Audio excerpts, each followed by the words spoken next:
Assalamualaikum warahmatullahi wabarakatuh. Pada video kali ini kami akan menyampaikan istilah-istilah penting atau mustalahat hamah di dalam ilmu qiraat.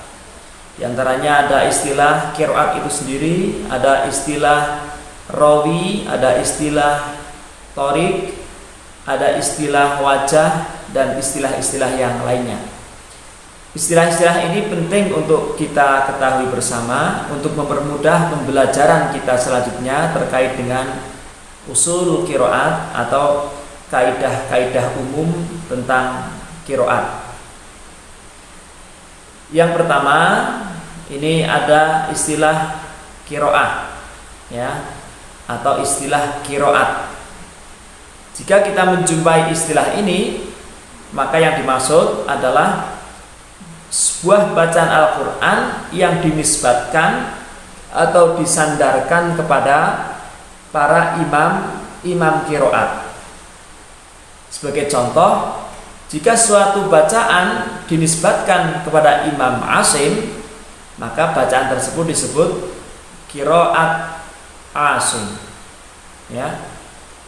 Lah, ketika menyebut bacaan Imam Asim, maka artinya apa? Artinya di antara para rawinya tidak ada perbedaan di dalam membaca.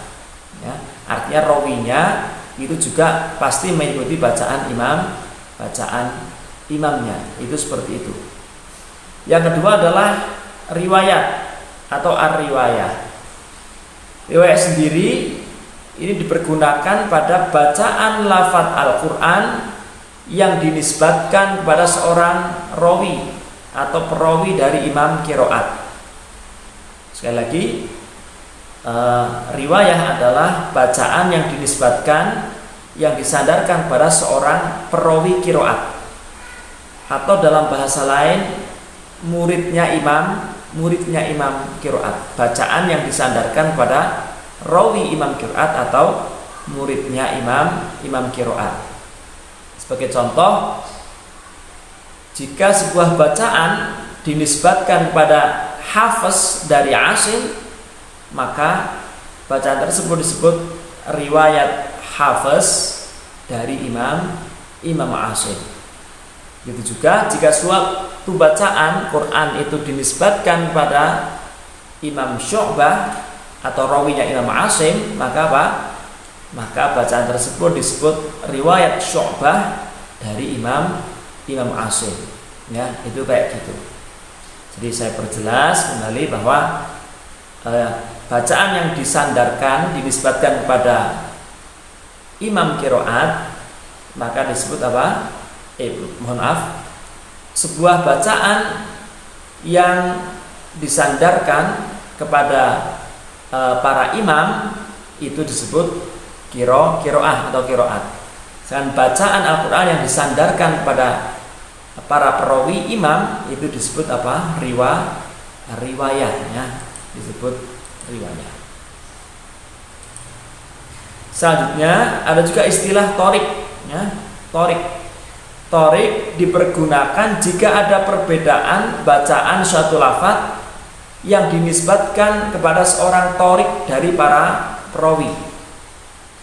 Jadi mudahnya thoriq ini adalah muridnya rawi. Urutannya adalah imam, rawi, terus thoriq. Imam punya murid, namanya rawi.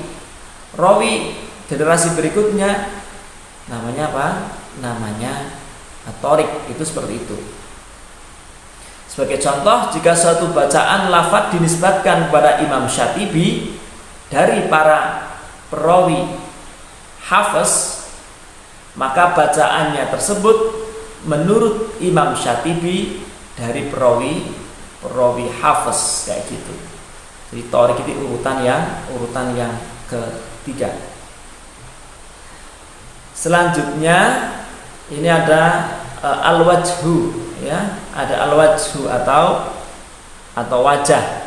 Wajah ini dipergunakan untuk menyebut bentuk-bentuk bacaan yang berbeda, tapi diperbolehkan bagi seorang pembaca untuk memilihnya. Jadi ada kalanya bacaan qiraat mengenai suatu lafaz itu berbeda-beda. Nah, kita boleh memilih salah satunya, ya. Ada kalanya bacaan qiraat itu wajahnya macam-macam, ya.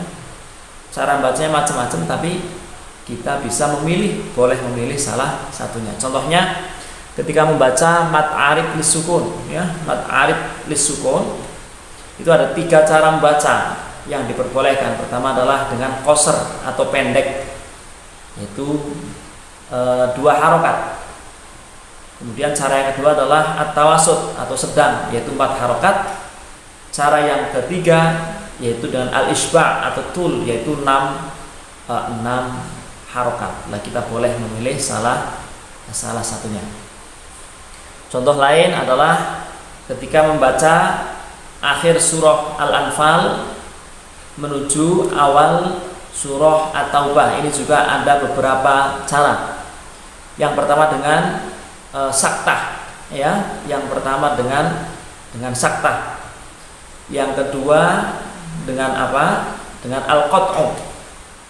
Yang ketiga dengan wasol, itu seperti itu. Dan ketiganya ini tanpa membaca bismillah, seperti itu. Berikutnya ada istilah lain, ya, istilah lain, yaitu istilah mim jamak. Jika Anda mendengar istilah mim jamak, maka yang dimaksud adalah jamak mudzakkar, baik mukhatab seperti lakum, antum, atau ghaib, orang ketiga jamak seperti hum. Begitu juga ada istilah mim jamak. Mim jamak adalah mim yang didhamah dan dihubungkan atau disambungkan dengan wawu sukun.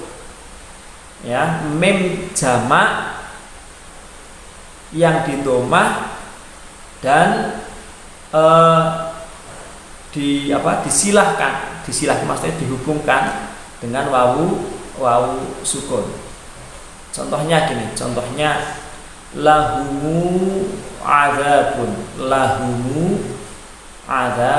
lahumu adzabun, ya, kayak gitu.